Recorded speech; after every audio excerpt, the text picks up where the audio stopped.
Harry Potter में क्या पुरुषार्थ है जी?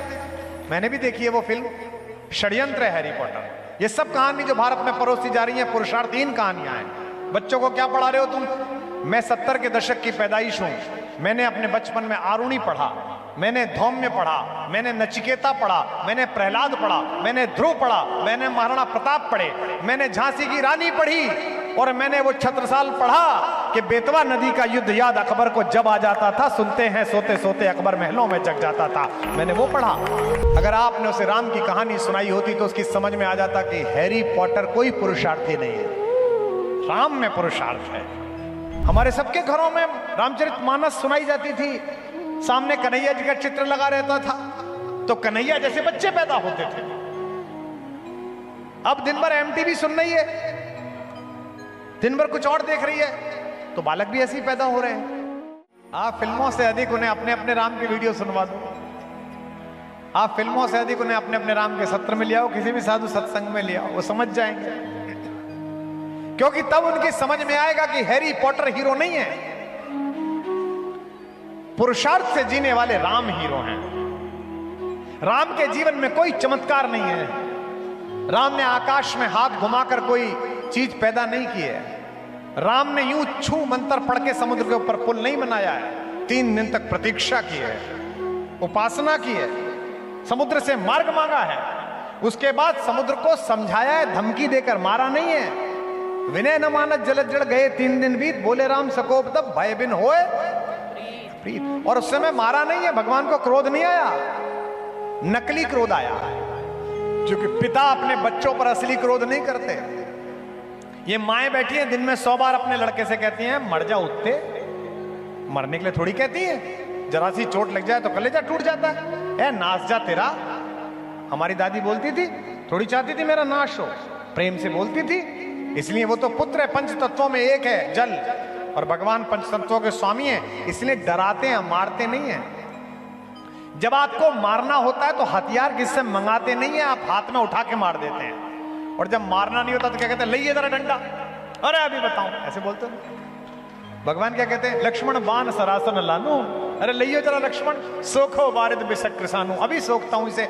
अच्छा चलो ये भी मान लेते कि बाण मंगाया तुरंत ही सोख दे। उसके बाद भगवान ज्ञान देने लगते हैं कि ये मान नहीं रहा है।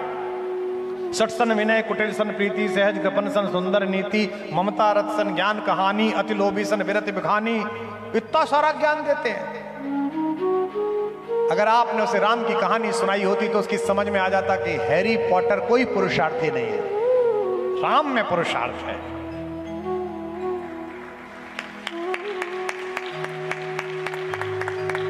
एक वलकल पहनकर निकला हुआ एक निर्वासित राजकुमार विश्व की सबसे शक्तिशाली सेना को उसके घर में घुस के मार के आता है, यह पुरुषार्थ है। हथियार भी कैसे, जंगल से लिए हुए। राम के अंदर कोई चमत्कार नहीं, उन्होंने मनुष्यों की तरह जीवन जीकर हमें बताया कि अगर मैं कर सकता हूं तो तुम भी कर सकते हो। हैरी पॉटर में क्या पुरुषार्थ है जी? मैंने भी देखी है वो फिल्म, षड्यंत्र है हैरी पॉटर। ये सब कहानी जो भारत में परोसी जा रही है पुरुषार्थहीन कहानियां हैं। बच्चों को क्या पढ़ा रहे हो तुम? मैं 70 के दशक की पैदाइश हूं। मैंने अपने बचपन में आरुणि पढ़ा, मैंने धौम्य पढ़ा, मैंने नचिकेता पढ़ा, मैंने प्रहलाद पढ़ा, मैंने ध्रुव पढ़ा, मैंने महाराणा प्रताप पढ़े, मैंने झांसी की रानी पढ़ी, और मैंने वो छत्रसाल पढ़ा कि बेतवा नदी का युद्ध याद अकबर को जब आ जाता था, सुनते हैं सोते सोते अकबर महलों में जग जाता था। मैंने वो पढ़ा, यहीं से प्रकाश भैया की कविता से हमने छत्रसाल पढ़ा। हमने बहन को दिए गए भरोसे पर खरा उतरने के लिए मरने के बाद दोबारा जन्म लेने वाले हरदौल की कहानी सुनी। आप अपने पोते को क्या पढ़ा रही हो जी? अभी एक बिटिया आई थी, बैठी होगी, उसने मुझसे कहा कि आपसे मिलना था गुरुजी। जब मैं गर्भावस्था में थी तो मैंने पूरे समय 9 महीने आपके वीडियो देखे। यहाँ कहीं बैठी होगी बिटिया, और उसका प्रतिफल यह हुआ कि आराम से प्रसूति हुई और बच्चा अत्यंत आनंदपूर्वक शांत बालक है, ज्यादा परेशान नहीं करता, बहुत आनंद में है। हमारे सबके घरों में रामचरितमानस सुनाई जाती थी, सामने कन्हैया जी का चित्र लगा रहता था तो कन्हैया जैसे बच्चे पैदा होते थे। अब दिन भर एमटीवी सुन रही है, दिन भर कुछ और देख रही है, तो बालक भी ऐसे ही पैदा हो रहे हैं। हैरी पॉटर में क्या पुरुषार्थ है? एक लड़का है पगला सा, वो किसी स्कूल में पढ़ने जाता है, वहां उसे एक जादुई झाड़ू मिल जाती है, उस झाड़ू को वो टांग के नीचे फंसा के उड़ता फिरता है। यही तो है, ये झाड़ू टांग के पीछे लगा के उड़ाने में क्या पुरुषार्थ है? झाड़ू लेके उड़ने में हमने भी उड़ाया था एक झाड़ू लेके, उसमें क्या फर्क पड़ा? क्या हुआ उसको? क्या पुरुषार्थ है? लेकिन कहानी अगर सुनाई होती राम की, भरत की, शत्रुघ्न की, लक्ष्मण की, तो पंडित जी, दीक्षित जी, अपने बच्चों को रोज ये कहानी सुनाओ, अपने बच्चों को रोज महाभारत सुनाओ कि अगर भाई के लिए 5 गांव देने में भी कलेजा फटेगा तो तेरी मृत्यु निश्चित है। क्या कहने गए थे? शांति मांगने गए थे, हैं? तो दे दो हमको 5 गांव, रखो अपनी धरती तमाम, हम वही खुशी से खाएंगे, परिजन पर हंसी न उठाएंगे। दुर्योधन वह भी दे न सका, आशीष समाज की ले न सका, उल्टे हरि को बांधने चला, जो था असाध्य साधने चला। जब नाश मनुज पर छाता है, पहले विवेक मर जाता है। ये सिखाओ उसे। क्या कहता है दुर्योधन? सुचक्रम नैव दास्यामि बिना युद्धे न केशवः। हे केशव, महाभारत में कहता है सुई के आगे के भाग की भूमि नहीं दूंगा। दिल्ली में एक करोड़पति परिवार था, नाम नहीं लेना चाहिए, संकेत से समझिए। नोएडा गुड़गांव के आसपास की सारी जमीनें उनकी थी। कम से कम 1,00,000-2 लाख करोड़ रुपए का टर्नओवर का व्यापार था। छोटे भाई को एक फार्म हाउस पसंद था जो 40-50 करोड़ का होगा। दोनों भाई उसके समझौते के लिए बैठे थे फार्म हाउस में। ज्यादा तू मैं हुई तो छोटे भाई ने रिवॉल्वर निकाल ली, बड़े भाई के अंगरक्षकों ने छोटे को गोली मार दी, छोटे के अंगरक्षकों ने बड़े को गोली मार दी। टीवी में देखा, टाटा 407 में 1 लाख करोड़ के दोनों पड़े हुए थे। मैंने कहा इन्होंने बिल्डिंगें बनाई, इन्होंने अपार्टमेंट बनाए, लेकिन ये किसी मंदिर में जाकर राम की कहानी ना सुन के आए, वरना यहां ना पड़े होते, एक दूसरे को दे रहे होते। छोटा भाई 50 एकड़ का फार्म हाउस मांग रहा था और बड़े भाई ने गोली निकाल ली। अगर राम की कहानी सुनी होती तो कहती कैसी बात करता है तू, ये 50 एकड़ छोड़, पूरा सामान तेरा, चल मैं जा रहा हूं, तू संभाल ले। और मैं दावा करता हूं कि छोटा ले नहीं पाता। वो कहता नहीं भैया मत जाइए। ये संस्कार किसने भरा? ये संस्कार मानस जी ने भरा, ये संस्कार राम की कहानी ने भरा। दीक्षित जी, आपके बच्चों में राम और लक्ष्मण का सद्भाव हो, मैं तो यही कामना कर सकता हूं। हम 4 भाई हैं, मैं घर में सबसे छोटा हूं। सरस्वती की कृपा है कि लोकप्रियता थोड़ी ज्यादा है, तो मेरे भाई जो बड़े विद्वान हैं, अच्छे पढ़े लिखे हैं, बड़े पदों पर हैं, लोक में उनका परिचय मेरे भाई के रूप में है। कहीं जाते तो लोग कहते हैं कि कुमार विश्वास इनके भाई हैं, लेकिन जो मेरे परिवार के लोग हैं वो पता है कि परिवार में कोई मांगलिक उत्सव, वो अभी मांगलिक उत्सव था 24 तारीख को, सबसे बड़े से जो छोटे भाई हैं उनकी बिटिया की गोद भराई का कार्यक्रम था। मेरा साहस नहीं है कि अगर उनमें से कोई खड़ा हो तो मैं बैठ जाऊं, ये साहस नहीं है। और शायद इसी कारण मेरे चरित्र का भी उन्नयन है और मेरे जीवन का भी उन्नयन है।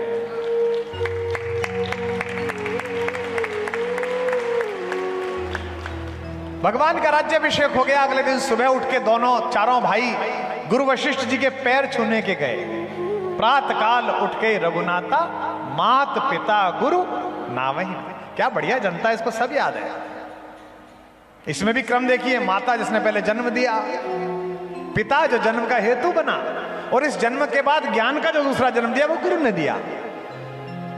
तो माओ के पैर छूने के बाद 4 भाई वशिष्ठ जी के पैर छूने के लिए गए। सुनिए, आनंद आ जाएगा आपको। मैं दावा तो नहीं करता, ये अहमन्यता हो जाएगी, लेकिन बहुधा लोगों ने ये प्रसंग ना सुना होगा। जैसे कल मिथिला का प्रसंग बहुत लोगों ने नहीं सुना था। गुरु वशिष्ठ ने कहा कि राम, अब तुम चक्रवर्ती सम्राट हो गए हो। लक्ष्मण, तुम प्रधानमंत्री कार्यालय के मंत्री हो गए हो, सम्राट के। शत्रुघ्न, तुम अयोध्या की सेनाओं के सर्वोच्च सेनापति हो गए हो। भरत, तुमने तो एक नवीन आदर्श स्थापित किया है। राम, तुम्हारा जीवन पूरे विश्व के लिए अनुकरण का विषय बन गया है। पर मैं जानना चाहता हूं कि मेरे शिष्यों को मेरी सिखाई हुई विद्या याद है कि नहीं याद है? राम ने कहा गुरुदेव प्रयास तो पूरा है कि आपने जो सिखाया वो स्मरण रहे। वशिष्ठ ने पूछा कि परीक्षा लूं तुम चारों की? चारों शिष्यों ने कहा जी गुरुदेव परीक्षा लीजिए। गुरुदेव ने सबसे पहले सबसे छोटे शत्रुघ्न से पूछा कि बेटा बताओ जीवन में सबसे मूल्यवान चीज क्या है? शत्रुघ्न ने उत्तर दिया। लक्ष्मण से पूछा कि जीवन में सबसे मूल्यवान चीज क्या है? लक्ष्मण ने उत्तर दिया। राम जी से पूछा कि जीवन में सबसे मूल्यवान चीज क्या है? राम जी ने उत्तर दिया। भरत बैठे थे, उन्होंने उत्तर ही नहीं दिया, वो रोने लगे और इसी रोने से वशिष्ठ ने उत्तर को ढूंढ लिया। सुनिए कि शत्रुघ्न जी से, ये भी अच्छा है कि आ गए आप।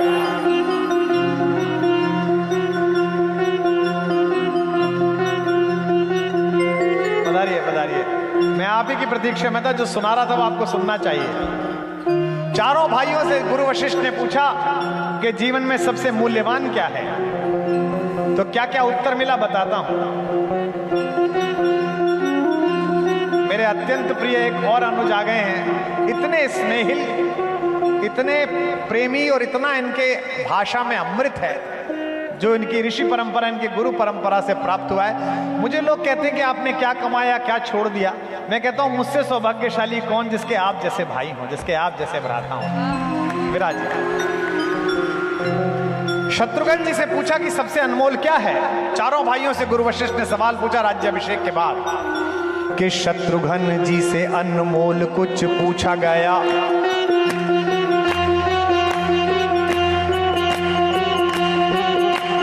शत्रुघ्न जी से अनमोल कुछ पूछा गया, बोले वीरताई के समान भला और क्या? बोले वीरताई के समान भला और क्या? बोले वीरताई के समान भला और क्या? जो अयोध्या की सेनाओं का सेनापति हो उसके लिए तो वीरता ही सबसे बड़ी चीज है। शत्रुघ्न जी से अनमोल कुछ पूछा गया, बोले वीरताई के समान भला और क्या? बोले वीरताई के समान भला और क्या? बोले वीरताई के समान भला और क्या? लखन से पूछा गया, लखन से पूछा गया, लखन ने ऐसा कहा। लखन से पूछा गया, लखन ने ऐसा कहा, मेरी सीता माई के समान भला और क्या? मेरी सीता माई के समान भला और क्या? मेरी सीता माई के समान भला और क्या? राम जी से पूछा गया, अब इनकी बारी आई। राम जी से पूछा गया, राम मुस्काए बोले। राम जी से पूछा गया, राम मुस्काए बोले, जग की भलाई के समान भला और क्या? जग की भलाई के समान भला और क्या? जग की भलाई के समान भला और क्या? भरत के नयनों से, भरत के नयनों, भरत के नयनों से गिर के आंसू ये बोले। शब्द नहीं, सिर्फ आंसू। भरत के नयनों से गिर के आंसू ये बोले। भरत के नयनों से गिर के आंसू ये बोले, दुनिया में भाई के समान भला और क्या? दुनिया में भाई के समान भला और क्या? दुनिया में भाई के समान भला और क्या? समझाओ। दुनिया में भाई के समान भला और क्या? दुनिया में भाई के समान भला और क्या? शत्रुघ्न जी से अनमोल कुछ पूछा गया, बोले वीरताई के समान भला और क्या? बोले वीरताई के समान भला और क्या? बोले वीरताई के समान भला और क्या? लखन से पूछा गया, लखन ने ऐसा कहा, मेरी सीता माई के समान भला और क्या? मेरी सीता माई के समान भला और क्या? मेरी सीता माई के समान भला और क्या? राम जी से पूछा गया, राम मुस्काए बोले, जग की भलाई के समान भला और क्या? जग की भलाई के समान भला और क्या? जग की भलाई के समान भला और क्या? भरत के नयनों से गिर के आंसू ये बोले। भरत के नयनों से गिर के आंसू ये बोले, दुनिया में भाई के समान भला और क्या? दुनिया में भाई के समान भला और क्या? दुनिया में भाई के समान भला और क्या? दुनिया में भाई के समान भला और क्या? दुनिया में भाई के समान भला और क्या? बोलो भरत लाल की जय। तो दीक्षित जी, आपके बच्चे देख रहे हैं हैरी पॉटर, आपके बच्चे देख रहे हैं जो आपने लिखी है फिल्में। मैं तो पढ़ भी नहीं पाया कौन सी फिल्म लिख के भेजी है। तो भैया उनमें झगड़ा होगा ही। उन्हें मानस सुनाओगे कि जहां विश्व के एकमात्र उदाहरण है, दो प्रकार की संस्कृतियां, साहब मुझे क्षमा करेंगे कहते हो। एक संस्कृति है जो सत्ता के लिए अपने पिता को बंद कर देती है और आधी मटकी पानी और एक रकाबी शोरा और 2 चपातियां देती है, जिसे औरंगजेब कहा जाता है। जब उसने शाहजहां को बंद करा तो शाहजहां शायर था फारसी का। उसने अपनी बेटी जहां आरा से कहा कि अपने भाई से कहो गर्मी बहुत हो रही है, ये मटकी थोड़ी आधी टूटी हुई है, अगर पूरी मटकी पानी दे दिया करे तो जरा मेरे दिन ठीक गुजर जाएंगे। जहां आरा ने कहा कि भैया अब्बा हुजूर चाहते हैं कि मटकी में पानी ज्यादा हो। झुंझलाए हुए औरंगजेब ने कहा उनसे कहो तमीज में रहें, मैं जिंदा छोड़े हुए हूं, ये बड़ी बात है, जितना पानी मिल रहा है पी लें। एक चिट्ठी फारसी में एक रुबाई लिखकर भेजी शाहजहां ने अपने बेटे को। ए पिसर तू अजब मुसलमानी, बापिदरे आप जिंदा तरसानी। हिंदी में बता देता हूं, आप अपनी संस्कृति पर गदगद हो जाएंगे, जय घोष गूंजेगा यहां। लिखा बेटा तू और मैं अजब प्रकार के इस्लाम मानने वाले आए, जो इस देश में तो आए लेकिन इस देश को न समझ पाए। एक तू है जिंदा आप तरसानी, पिसर माने बेटे, ए बेटे तू अजब मुसलमानी बबिंदा आप तरसानी, जो अपने जिंदा पिता को पानी के लिए तरसा रहा है। और एक ये भारतीय हैं जिन पर हम राज्य करते हैं, ये अपने दिवंगत पूर्वजों को भी महीने भर पानी पिलाते हैं श्राद्ध में। हम दोनों भैया, ये संस्कृतियों का विभेद है, यह वैचारिकी का विभेद है। सत्ताओं से देश नहीं बनते, संस्कृतियों के पुनर्निरीक्षण से, उनके रक्षण से देश बनते हैं। लोग पूछते हैं ना कि इन मठों मंदिरों इन कथावाचकों का क्या योगदान है। नेता अक्सर पूछते हैं कि यहां बैठे हैं कई नेता, बुरा ना मान जाएं, कि साहब इनका क्या योगदान है। तुम ईंट मिट्टी से, संविधान की मान्यताओं से, नियमों से, कानूनों से किसी राष्ट्र का शरीर बना सकते हो, लेकिन उस राष्ट्र की सात्विक आत्मा का निर्माण तो साधु करता है, संत करता है, मठ करता है, तीर्थ करता है। दीक्षित जी आप पूछते हैं कि आप अपने दोनों बच्चों के बीच का संघर्ष कैसे टालें। श्रीमद् वाल्मीकि रामायण पढ़ाइए। इस श्लोक को मैंने आज से 5-6 वर्ष पहले रात्रि में 3 बजे पढ़ा तो आपकी भाभी जाग गई। वो सुबह उठती हैं 5 बजे पूजा करने के लिए। उन्होंने मुझसे कहा क्या हो गया। उन्हें लगा मुझको कोई समस्या हो गई, क्योंकि मैं हिचकियों से रो रहा था। मैं वाल्मीकि रामायण बंद करता था, फिर रोता था, फिर रोता था, फिर पढ़ता था। मैंने कहा कुछ नहीं, तुम सो जाओ, सुबह समझाऊंगा। राज्याभिषेक राम जी का हो गया। भरतलाल जी सबको धन्यवाद दे रहे हैं कि 14 वर्ष आपने मेरी बड़ी सहायता की। सेनापति को धन्यवाद दे रहे हैं। शत्रुघ्न को धन्यवाद दे रहे हैं कि बेटा तू छोटा है पर मैं तुझे धन्यवाद देता हूं, तू ही मेरे पास रहा। गुरु वशिष्ठ को चरण छू रहे हैं। माओ के पैर छू रहे हैं। कैकेयी के पास पहुंचे तो ठिठके तो राम जी ने आंख तरेरी के सबसे पहले यहां वहां लेटे हैं। अब एक दृश्य आता है, आप भी रो पड़ेंगे बागेश्वर वालों। एक दृश्य आता है जहां वे माता सीता के सामने पहुंचते हैं। अब जटाओं से लिपटा हुआ शीश है और भारतेश्वरी माता सीता बैठी हुई हैं। उनके चरणों में भरतलाल अपना माथा रख देते हैं। कवि लिखता है, महाकवि लिखता है, कवियों का कवि लिखता है, जिसकी आदि कविता में वाणी कल्याणी ने प्रवाह पाया, जिसके कारण मुझ जैसा सामान्य शठ मूर्ख एक सामान्य गृहस्थ अपनी बात कहने के योग्य हुआ इन लाखों हजारों लोगों में। वो मेरा बाबा, मेरा भगवान लिखता है कि इस सिर ने पैर को और पैर ने सिर को, दोनों ने एक दूसरे को धन्य किया। लंकेश्वर प्रणति भंग दृढ़ व्रतम तद्वन दम युगम। और अंत में लिखता अन्योन्य पावन मभूत भूव समेत्वा। दोनों ने एक दूसरे को पावन किया। तो मैं बहुत देर तक सोचता रहा कि अगर देवर ने अपनी भाभी के चरणों में शीश रखा तो ये कोई नई बात नहीं है। भाभी तो मां होती है, इसलिए ये शीश धन्य हुआ तो ठीक है, क्योंकि ये चरण कोई सामान्य चरण नहीं है। ये चरण वो हैं जो कालांतर में भारत का आचरण बन गए हैं। ये सीता के चरण हैं। ये चरण सामान्य चरण नहीं है। ये मिथिलेश नंदिनी के वो चरण हैं कि जिनके चरणों में जब वो अपने बाग में चलती थी तो न वो पल्लव और कोपल बिछाई जाती थी। ये वो दृष्टि है जिसके सुबह प्रातःकाल जगने पर अयोध्या में 7 पर्दों का गवाक्ष खोला जाता था, ताकि भगवान भुवन भास्कर इन पलकों पर प्रणाम की पहली किरण धीमे से रख सकें। ये वो चरण हैं। इसलिए भरत का सिर धन्य है। कि उसने इन पवित्र चरणों में अपना सिर धरा। लेकिन अगली पंक्ति पर आपका ज्यादा कोलाहल गूंजेगा, लेकिन यह सिर भी छोटा मोटा सिर नहीं है। यह सिर वो सिर है जिस पर त्रैलोक्य का राजमुकुट रखा जाना था, और उसने राजमुकुट उतार कर अपने भाई की चरण पादुकाएं अपने सिर पर रख ली थी। वो सिर है। ये अगर आपने दीक्षित जी पढ़ा दिया तो मैं दावा करता हूं कि आपके बच्चों को कोई कुछ नहीं कर पाएगा। और आपके बच्चे तो छोटे हैं। मैंने जयपुर में 4 दिन अपने अपने राम बोला। ऐसे ही प्रश्न आप लोगों ने भेजे। एक प्रश्न आया, मैंने सोचा नाम पढ़ूं ना पढ़ूं संकोच में। एक सज्जन ने लिखा कि मैं 67 वर्ष का हो गया हूं। 72 साल के मेरे बड़े भैया हैं जो हिम्मतनगर गुजरात में रहते हैं।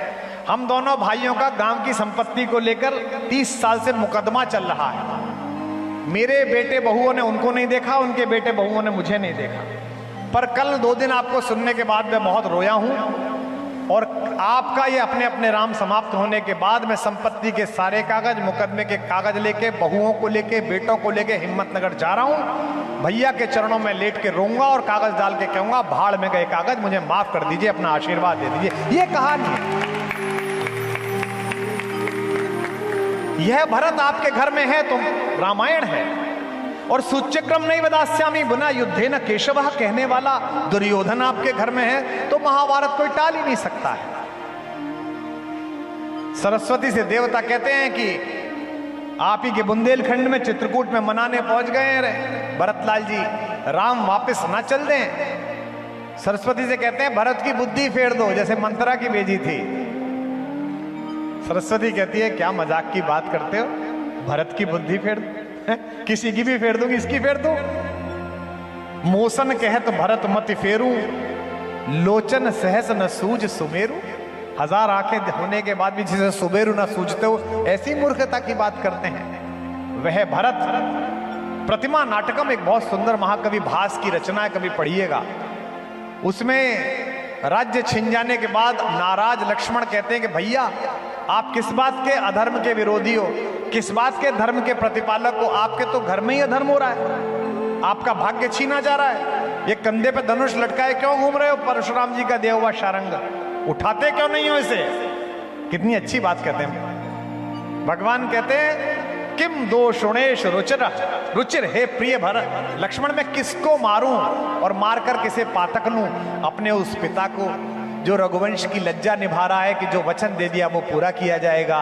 अपनी उस मां को जो केवल स्त्री धन के रूप में लिए गए अपने वादों को पूरा कराने के लिए वरदान मांग रही है। और तीसरी बात महत्वपूर्ण है, भगवान कहते हैं या अपने उस छोटे भाई भरत को, पाप जिसके व्यक्तित्व की सीमा के बाहर खड़ा होकर अपराधी की तरह प्रतीक्षा करता है कि भरत चले जाएं तो यहां घटित हूं, मैं उस भरत को मारूं क्या?